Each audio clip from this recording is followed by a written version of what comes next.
മോഹനൻ ചേനോളി രചിച്ച നീതു കാണാതെ പോകയോ എന്ന പുസ്തകം പ്രകാശനം ചെയ്തു.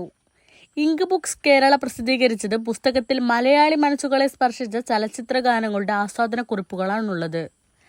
പേരാമ്പ്ര മരക്കാടി സ്ക്വയറിൽ നടന്ന ചടങ്ങിൽ പ്രശസ്ത നോവലിസ്റ്റ് ഡോക്ടർ ആർ രാജശ്രീ, സിനിമാ സംവിധായകൻ ഉണ്ണികൃഷ്ണൻ ആവളിക്ക് പുസ്തകം കൈമാറി.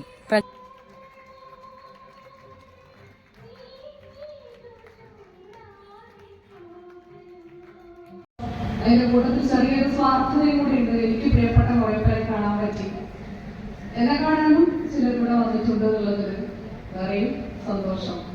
വളരെ സന്തോഷമുള്ളൊരു ദിവസം, മനോഹരമായിട്ടുള്ള അനുഭവമായിരുന്നു. കാരണം ഈ പുസ്തകത്തിന്റെ പേര് സൂചിപ്പിക്കുന്നത് പോലെ തന്നെ കൃത്യസമയത്താണ് അതിന്റെ പ്രകാശനം നടന്നത്. അതായത് പിന്നിൽ ആ പാട്ട് വരുന്ന സമയത്തിന്റെയാണ് ആ കവറിലെ പേര് ഒരു പക്ഷേ അധികം പേര് കണ്ടിരിക്കുക.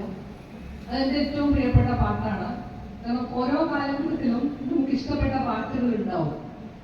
ഓരോ കാലഘട്ടത്തിലും ചെറുതായിരിക്കുമ്പോഴും പിന്നീട് യൗവനത്തിലേക്ക് എത്തുമ്പോൾ മധ്യവയസ്സ്, വാർദ്ധക്യം, ഓരോ കാലത്തും ഓരോ പാട്ട് നമ്മുടെ കൂടെ വരും. കവിയും ചിത്രകാരനുമായ ഡോക്ടർ സോമൻ കടലൂർ പുസ്തകം പരിചയപ്പെടുത്തി. പ്രേരണ നൽകിയ മലയാളത്തിലെ 10-22 ഗാനങ്ങളെ ചേർത്ത് സുന്ദരമായ ഒരു പുസ്തകമാണ് ഇവിടെ ആവിഷ്കരിച്ചിരിക്കുന്നത്. ഞാൻ ആകെ 5 മിനിറ്റോട് എന്റെ സംഭാഷണം അവസാനിപ്പിക്കും. ഒരുപാട് ആൾ സംസാരിക്കണ്ട. കാരണം ഇത്രയും വലിയൊരു സംസാരം കണ്ടു കഴിഞ്ഞാൽ ആർക്കും ഒരു 3 മണിക്കൂർ സംസാരിക്കാൻ തോന്നും. എനിക്കൊരു ഭാഷ പറഞ്ഞതറിയും, എന്റെ എല്ലാ പദവിയും തരാം, എനിക്ക് കിട്ടിയ എല്ലാ അവാർഡും തരാം, ഞാൻ എഴുതിയ പുസ്തകങ്ങളെല്ലാം എടുത്തോ, എന്നെ ഒന്ന് പാട്ടുകാരനാക്കൂ.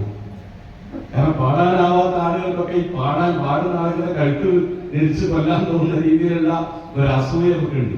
പക്ഷെ ഈ പുസ്തകത്തിലുള്ള അസൂയ അത് മാത്രമല്ല, ഒരു പുസ്തകത്തിന് ഇന്നിപ്പോ കേരളത്തിൽ ഇടാൻ പറ്റുന്ന ഏറ്റവും സുന്ദരമായ, ഏറ്റവും മനോഹരമായ ഒരു ടൈറ്റിലാണ് അദ്ദേഹം കണ്ടെത്തി കൊടുത്തിരിക്കുന്നത്. നീതു കാണാതെ പോകുക. അതിനപ്പുറത്തെ ഒരു പേര് ഈ പുസ്തകത്തിനാണ്. പിന്നെ ഈ പുസ്തകത്തിന്റെ പ്രൊഡക്ഷൻ രണ്ട് ചെറുപ്പക്കാരന് വേണ്ടിയിട്ട് ഇങ്ക് ബുക്കിന്റെ ചെറുപ്പക്കാരൻ ഉജ്ജ്വലമായ അതിന്റെ പ്രൊഡക്ഷൻ, അഭിലാഷ് തിരുവനന്തപുരം ഉൾപ്പെടെയുള്ള, RB ഉൾപ്പെടെയുള്ള, നാളെ കുമാരമാഷ ഉൾപ്പെടെയുള്ള, രാജീവൻ ഉൾപ്പെടെയുള്ള, സജീവൻ കീഴൂർ ഉൾപ്പെടെയുള്ള ചിത്രകാരന്മാരുടെ സുന്ദരമായ ചിത്രങ്ങൾ അതിന്റെ അടിയിൽ അതിവിദഗ്ധമായി വൈറലാക്കാൻ സാധ്യതയുള്ള ഡോക്ടർ പി സുരേഷ് മുഖ്യപ്രഭാഷണം നടത്തി. സാഹിത്യ നാടക പ്രവർത്തകൻ രാജൻ തിരുവോത്ത് മുഖ്യാതിഥിയായി. ശശി ഗായത്രി അധ്യക്ഷത വഹിച്ചു. KP Seena, Abhilash Thiruvothu, K Sreedharan, Prashant Paleri, NK Preman, TR Shri Harshan തുടങ്ങിയവർ സംസാരിച്ചു. മോഹനൻ ചേനോളി മറുമൊഴി നൽകി. ശ്രീജിഷ് ചെമ്മരൻ സ്വാഗതം പറഞ്ഞ ചടങ്ങിൽ ലിതേഷ് കരുണാകരൻ നന്ദിയും പറഞ്ഞു. തീർത്ത KM, ട്രൂവിഷൻ ന്യൂസ്, പേരാമ്പ്ര.